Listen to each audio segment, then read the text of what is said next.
May paparating nga ngayong bagyo kung kaya't ang sinabi ay maghanda daw ang lahat at naisipan ko naman ang ihahanda ko ay ang biko.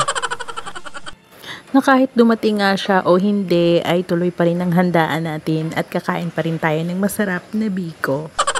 So ang una kong ginawa ay nagpiga ako ng 1.5 nyog or 2 na nyog, and then yung kakanggata niya ay niluto na natin agad, pinakuluan at nilagyan ko ito ng pandan.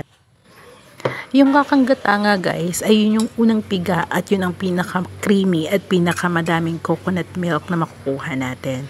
And then after ko siyang pakuluan at medyo nag-o-oil na siya at lumalabas na yung oil niya, actually pinakuluan ko siya for about 20 minutes. Tsaka ko lang nilagay yung muscovado sugar. Pwede nyo naman siya guys pakuluan ng mas matagal upang lumabas yung latik niya or yung mga maliliit na bilog-bilog na nilalagay nating toppings. Pero kailangan natin siya ng matagal na pakuluan talaga. So para sa akin, ginawa ko lang na 30 minutes as long as naglalangis na siya. Kasi kung aantayin ko pa guys na maglatik yan, ay siguradong baka latikin ako ng nanay ko dahil mauubos na yung gas namin dito sa bahay. Muscovado sugar nga ang ginamit ko guys upang hindi ito masyadong matamis at ito ay magkukulay doon sa ating biko. So, kaya ganun yung kulay ng biko natin, medyo dark brown siya.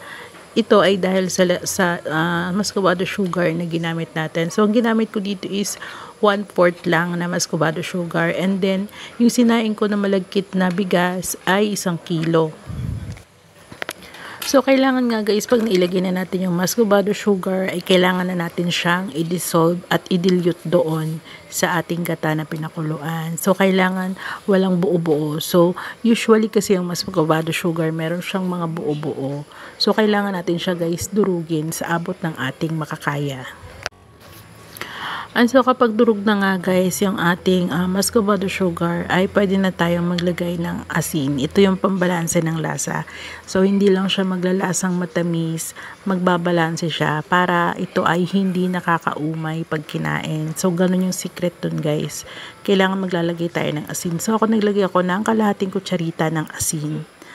And then luto na yung ating sinaing na malagkit na bigas. Nilagyan ko rin ito ng pandan.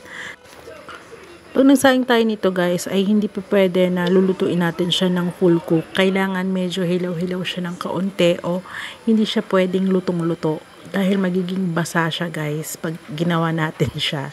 So kailangan sakto lang talaga yung pagtubig natin sa malagkit. And then after nga natin mailagay lahat ng ating sinaing na malagkit, ay dito na magkakasubukan guys. Dahil nandito na tayo sa part at ang pinakamahirap na part ng paggawa ng biko ay maghalo nito dahil ito ay malagkit. So kung may mga kasama kayo sa bahay dyan na very powerful, very independent at very strong, ay sila ang paghaluin nyo ng biko. Pero upang hindi nga magreklamo yung kasama nyong strong and independent sa bahay at para maging fair ang laban, ay magsalit-salitan na lang kayo sa bahay sa paghahalo, okay? Kung sino ang hindi naghalo, hindi kakain. Yes, me. At hindi ganun kasimple gumawa ng biko dahil akala mo lang ay simple lang siyang lutuin. Pero sa paggawa ng biko, kailangan mo ng lakas, determinasyon. At ikaw ay dapat very strong and independent. At isa pang technique nito guys ay dapat gumamit kayo ng non-stick pan para hindi masyadong mahirap yung paghahalo ninyo dun sa malagkit. Kasi kung gagamit talaga kayo guys nung kawali na traditional, yung nag-i-stick yung biko, ay ewan ko sa inyo, baka pagkatapos nyo magluto ay may muscle na kayo at pwede na kayong panglaban, pwede na kayong mag-weightlifting. So, ayan guys, malapit na siyang maluto dyan. So, wala tayong problema kasi non-stick naman yung pan natin. Ang dali lang i-flip yung biko. At malalaman nga lang natin na luto na ito kapag naka 10 beses na kayong tumikim. Ganon. So guys, alam niyo naman yan pagluto na yung biko natin, no?